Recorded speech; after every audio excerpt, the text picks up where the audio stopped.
Émilie Morand, docteur en sociologie et chercheur associé au service.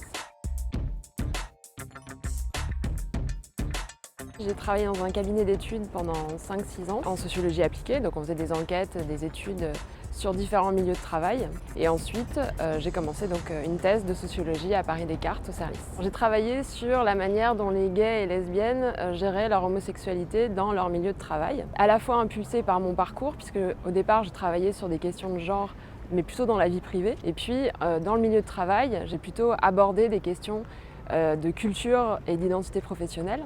Puis après, il y a une dimension qui est personnelle aussi, puisque j'ai été moi-même confrontée à ces questions de comment gérer l'homosexualité dans le milieu de travail. Donc finalement, articulation, genre et travail se retrouvaient dans le sujet que j'ai décidé de traiter pour ma thèse. Ces dernières décennies, on a surtout parlé de PMA, de mariage, de comment est-ce qu'on faisait couple quand on était deux femmes, comment on faisait couple quand on était deux hommes, comment est-ce qu'on devenait parents quand on était deux hommes ou deux femmes. Mais peu de travaux ont porté, voire pas de travaux ont porté sur l'homosexualité au travail. Pour faire ma recherche, j'ai rencontré 53 personnes, hommes et femmes, qui s'autodéfinissaient comme gays, lesbiennes ou homosexuels. J'ai articulé deux perspectives, des sociologies de l'individu qui s'intéressent plutôt à la manière dont les personnes considèrent leur homosexualité comme une dimension centrale, identitaire centrale ou plus secondaire, et une sociologie de l'interaction, puisque je m'intéressais à la manière dont cette identité transparaissait ou pas dans les interactions entre les collègues, notamment dans le milieu de travail. J'ai fini par me limiter donc au métier de l'enseignement, les métiers de la police, gendarmerie, militaire, donc les métiers de l'ordre, et les métiers du secteur médico-social. J'ai choisi ces trois secteurs en m'appuyant sur deux critères. Déjà le genre du métier, avec des métiers très masculins, dans le sens à la fois d'une surreprésentation des hommes, mais aussi qui reposent sur des normes, des valeurs de virilité, et des métiers plus féminins comme infirmière ou même professeur des écoles. J'ai voulu aussi avoir un panel assez différent entre des métiers très solitaires, quand on est seul devant sa classe, on peut être très autonome, et puis des façons de travailler plus en équipe. Quand on est policier, on passe 8 heures dans sa voiture de police à patrouiller, donc je voulais aussi qu'il y ait cette diversité-là, pour voir quel impact ça avait sur les manières dont les gays et lesbiennes pouvaient se positionner.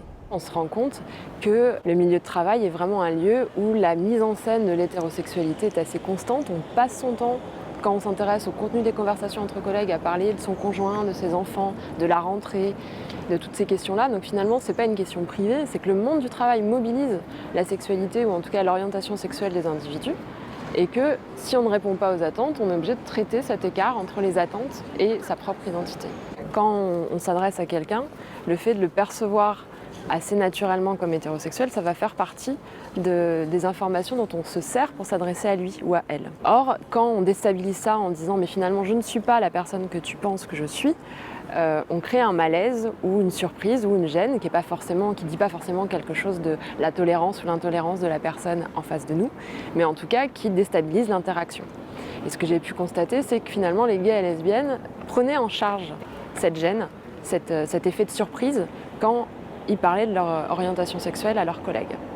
Alors bien sûr, il n'y a pas une nécessité de révéler son orientation sexuelle, mais pour autant, finalement, le milieu de travail amène les individus à traiter cette question. Soit on se retrouve englué dans un mensonge, ce que Goffman appelle même un labyrinthe, soit on accepte de contredire un élément d'identification qui était déjà présent, mais dans ce cas-là, on est accusé d'avoir menti en n'ayant pas dit plus tôt. Les gays et lesbiennes ont différentes stratégies en fait, de gestion de leur homosexualité. Certaines ont une logique de visibilité dans leur vie de manière générale, et donc quand elles arrivent dans leur milieu de travail, finalement la question ça va plutôt être de gérer les conséquences de ce qu'elles sont, mais elles ne se posent pas la question de dire ou pas qui elles sont. Donc, par exemple, j'ai interrogé une femme qui me racontait que lorsqu'elle était enceinte, sa collègue lui disait qu'elle en avait marre parce que son compagnon était pilote de ligne, qu'il n'était jamais là, qu'il rentrait tard et qu'ils n'avaient pas des horaires identiques et que c'était compliqué.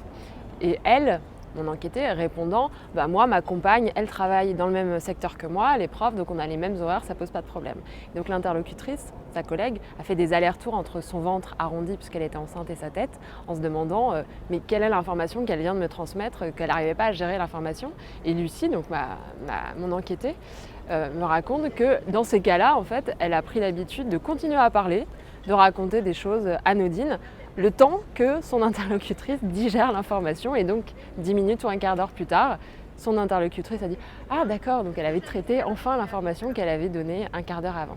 Donc on voit que c'est vraiment C'est vraiment eux et elles, par expérience, qui prennent en charge la gêne que peut occasionner leur identité auprès de certaines personnes. D'autres personnes ne veulent pas que leur identité sexuelle intervienne dans leur identité engagée dans leur travail. Et du coup, ils vont essayer de neutraliser au maximum. Et puis, il y a des personnes, plutôt les jeunes générations, qui n'ont pas forcément anticipé la question et qui finalement vont gérer au coup par coup en fonction des interlocuteurs ou en fonction des contextes de travail dans lesquels ils se retrouvent, de dire ou de ne pas dire, mais il n'y a pas une logique forte qui est en amont de l'entrée dans le milieu de travail. J'ai pu observer que le fait d'être en couple facilitait beaucoup le fait de dire son orientation sexuelle. C'est plus facile de dire « Ah ben moi, avec mon compagnon ou avec ma compagne, j'ai fait telle ou telle activité ce week-end » que de dire très clairement « je suis lesbienne » ou « je suis gay » ou « je suis homosexuel ». Donc ça, c'est un premier pas vers la normalisation et surtout, ça permet d'aborder le sujet de manière un peu détournée. De dire, bah voilà, toi tu parles de ton couple, moi aussi j'ai parlé de mon couple et mon couple c'est celui-ci. Ça n'empêche pas des réactions de surprise aussi, mais c'est en tout cas une manière détournée qui est beaucoup plus facile à adopter que l'affirmation directe de sa sexualité. L'effet normalisateur du couple ou des enfants ne doit pas recréer une nouvelle stigmatisation qui ciblerait les homosexuels qui n'adoptent pas ces modèles de vie privée classique en couple et avec enfants. Alors, j'ai rencontré des gens avec des âges assez divers et c'est vrai que les évolutions sont quand même assez facilement perceptibles. Même si les mécanismes sont toujours là, on est quand même passé d'une logique où la dissimulation était vraiment la norme à une logique qui inciterait plus à la visibilité, même si certains remettent en cause cette nécessaire visibilité, parce que c'est pas forcément quelque chose qui est partagé par tous, mais c'est la première évolution qu'on peut voir. Ce que j'ai vraiment voulu, c'est mettre en avant le fait que ça regarde tout le monde. On parle de son identité sexuée au travail, de son identité sexuelle au travail, et que c'est pas une question de responsabilité individuelle. On aborde aussi les difficultés qui peuvent être celles d'une femme célibataire à 40 ans qui n'a pas d'enfant ou d'un homme qui n'a pas de famille à un certain âge. Donc ça met vraiment en avant l'importance des modèles privés et de leurs conséquences dans le monde du travail, de manière plus générale que simplement l'homosexualité.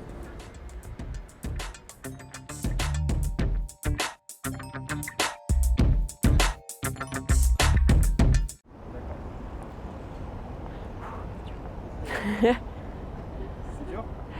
Non mais c'est dur, enfin j'ai pas l'habitude quoi donc.